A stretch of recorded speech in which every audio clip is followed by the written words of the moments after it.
I'm Caroline Dade. Breaking as we come on the air tonight, a Dane County judge ruled Robert F. Kennedy Jr.'s name will stay on the ballot in Wisconsin. This teal shaded area, that's the Bad River Reservation in northern Wisconsin. Right now, the pipeline runs along this yellow line.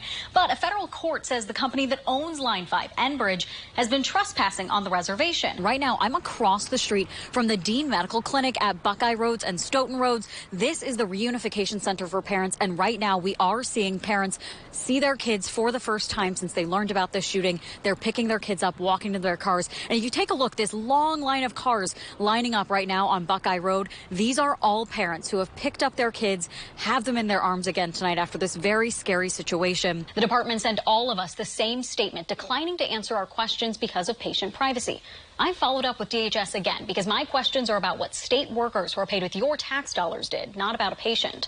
The department has not responded. A heart-stopping scene in downtown Madison today as a construction worker clung to the side of a building multiple stories off the ground. We're going to show you video of this, but we have paused it before you see him fall. Take a look. Looking at Ozaukee County, this is part of what we call the WOW County, so that's Waukesha, Ozaukee, and Washington counties. Historically, these have been Republican strongholds in Wisconsin, so if you're the conservative judicial candidate, you want to have big margins here. In previous Supreme Court elections over the past few years, liberal candidates have made strides here. They've closed those margins, but they haven't flipped any of the counties until tonight. On a normal day, classes here would end at 3:25.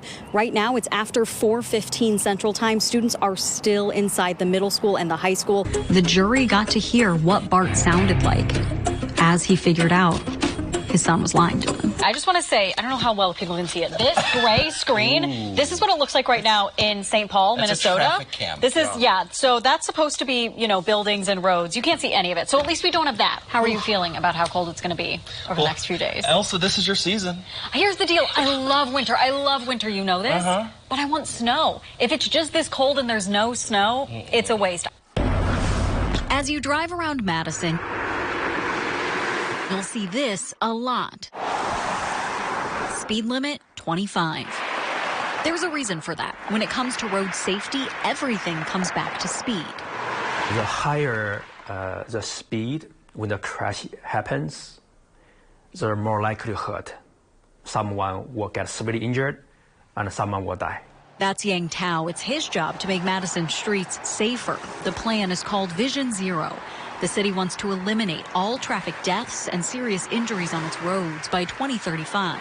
We refuse to believe traffic death is inevitable. But actually getting drivers to slow down is harder than just putting up new signs. You have to tap into their psychology, and that's where David Noyce comes in. Drivers will drive the speed they feel most comfortable with. So to get them to slow down, you introduce friction. And it means bike lanes, narrowing the road a little bit, marked bus lanes. It's giving different features along the side of the roadway in addition to the travel lanes, such that drivers have some feeling of being connected.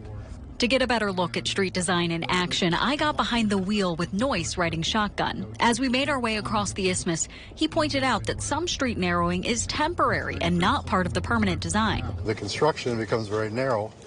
The lanes become narrow, and what, just as you're doing now with the vehicles next to you, everybody slows down a little bit because you have to navigate through this environment safely. The goal is to make drivers feel like that, even in places that aren't under construction. Noyce and I went to a road on the west side that's as close as you can get to the gold standard, Seago Road. It's normal width, but it's a single travel lane now. We have a bike lane and a parking lane here. The problem traffic engineers run into is you can't design every road like Seago. Major thoroughfares need to be able to carry a lot of cars without causing maddening backups. They can't be narrow, and that affects drivers' brains.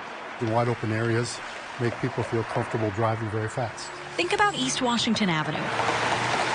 In some places, it's 9 lanes wide. All that concrete and open air makes it feel safe to put the pedal to the metal. I mean, it's very natural to go. You would feel very comfortable going 40, maybe even 50 miles an hour. Yeah, even now, I feel like I'm driving exactly as I did on East Johnson when we were there, but I'm 10 miles an hour faster. Right. To dissuade drivers from doing that, the city played with the timing of stoplights. If you drive the speed limit, 25, you're likely to hit green after green. But if you speed, get ready to stop for a lot of reds. WKOW says the changes are working. Data shows the fastest drivers are slowing down and fewer people are dying. In 2021, 6 people died in crashes on East Washington Avenue, but preliminary data from 2025 shows that dropped to just 1 person last year. Citywide, traffic deaths have dropped by 50% on city-controlled streets in the past 5 years. We already saved quite a few lives on our streets. But our work is not done yet. On some streets, like McKenna Boulevard, the city's speed reduction efforts haven't worked and they're back at the drawing board. For others, there just isn't the money yet to make any changes. And no matter how many changes traffic engineers make, none of it matters if drivers cling to unsafe habits. Let's all change our behavior, put our phone down, and drive as safe as possible.